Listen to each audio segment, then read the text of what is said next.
Yo, what's good, fam? My name is William. Let me welcome you to my channel. It's called William the Conqueror. And tonight, I want to know, what do you do when the police chief wants a hooker?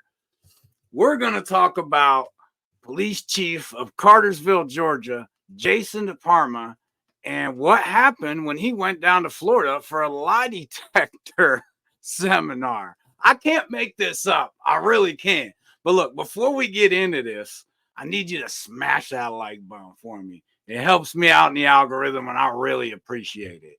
And hit that subscribe button while you're at it, because I put out a few things every week, and I got some fire coming. Look, I'm my own man. It's just me here. So if you think I'm capping about anything I say, then call me out in the comments. I dare you. All right. I can't make this up, man. I can't. So let's get right into this. And I want to give a shout out to the channel Indisputable with Dr. Rashad Richey, because this is a clip up on their channel. I appreciate them. You let me use it, so I put a like on it. All right, let's get right into this. This is an update. Remember the deputy chief of police out of the state of Georgia went to Florida in order to obtain, let's just say, an extra relationship. He was caught, arrested, put up the picture full mask. Just a reminder, slight update. Deputy chief of police. Now, to be fair, I don't know that he went there for hookers or escort specifically, but he sure was looking for one once he got there. Jason DiPrima of Kingston, Georgia, was charged with soliciting a prostitute.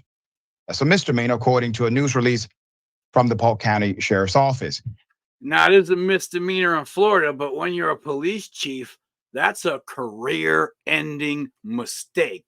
I don't know if this man is married with kids. If he is, the decisions that he made as a man probably going to cost him his marriage and his career. Let's keep going. The deputy chief ended up in a Florida jail after he was accused. Do you know what they do to police in jail? All right, let me be quiet and try to finish this clip. Of agreeing to pay a prostitute $120 for half an hour for her services, but the, quote, high-class prostitute was actually an undercover detective. Now, hold on. I'm confused. As the police chief, you're not familiar with prostitution stings and how they work? How do you not see this coming a mile away? Deputy chief was arrested at 11 p.m., September 1. DiPrima 49 is a deputy chief of police administration for Cartersville Police Department and was in Orlando for the American Polygraph Association seminar workshop. Let that sink in for a second. This is the guy that his department picked to send to learn how to do these polygraphs for the department, to be their expert on it. And while he's down there, man, let's just keep going. The irony that the guy was there to learn about lies and lie detectors. The sheriff's office gave that information. Cartersville is about 45 minutes northwest of downtown Atlanta.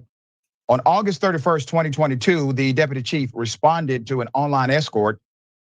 This was an advertisement, and began a conversation with an undercover detective. Now, he believes he's talking to an actual prostitute.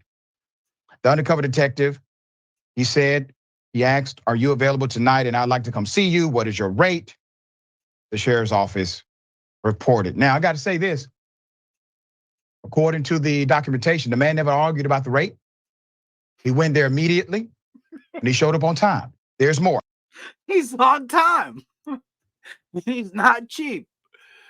During the online communication, the deputy chief agreed to engage in sexual activities in writing. Wow. With the undercover detective, but then told the detective, quote, "I got spooked," and asked to see her the next night. The chief contacted the undercover detective again the next day and agreed to meeting according to the officials. Now, let's put up the sheriff who said, not in my county, sir. There he is. Grady Judd is his name. All right. I don't know if any of you have ever seen him do any press conferences before. He's pretty good at them.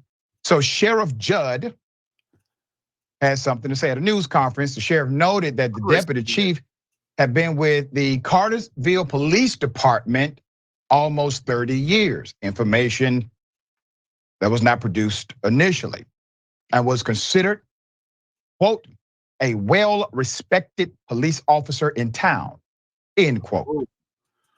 Was, not is, was considered. The deputy chief had arrived at the, had arrived carrying 2 Bud Lights and an unmarked government vehicle attached to the Cartersville DA task force, Judge said. So, ostensibly, this guy has come to have sex with a prostitute while driving the police department undercover vehicle, and he was in possession of alcohol, according to the sheriff. Now, you got to think about how deep that goes. He literally came from basically Atlanta, Georgia, drove through all of Georgia in a government vehicle in order to meet with an escort for the purposes of sex. The arrest came during a week-long human trafficking undercover enforcement operation conducted by the sheriff's office and other law enforcement agents. I'm not sure how this is a misdemeanor when it comes to human trafficking, but it's not my state. Agencies. The purpose of the operation was to identify those involved in human trafficking and arrest those who procure and engage in prostitution, according to the sheriff's office. So, listen, what 2 adults do in their personal lives, not my business. 2 consenting adults, I don't care, all right? Let me make that 100. Agreed. Let's go to the actual dynamic of what has happened with this deputy chief. Did you see that the operation was only 1 week long? It was only a 1-week operation. 1 week. And in that 1 week, they were able to catch the deputy chief in this activity, which means to me, more than likely, the chief is, well, let's just say habitual offender. And let's take it beyond the moment of arrest for the deputy chief. He's in charge of important things, yes, but he's also in charge of enforcing the law.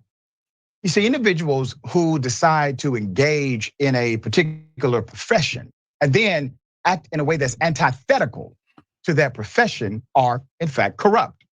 There is no linear logic or dynamic integrity. And if you're willing to do that, you're willing to do more. These are the reasons that this is important. All right, dear brother, thoughts here? $500 bond. That's about 2 hours per that undercover detective's rate. So there's that. When I was reading this article, there was 2 things that just automatically came to mind. One, was he placed on paid administrative leave? And 2, will he find a police officer role or position or job in the future? And I think we both know the answer to that. Of course he will. Yeah, of course he will.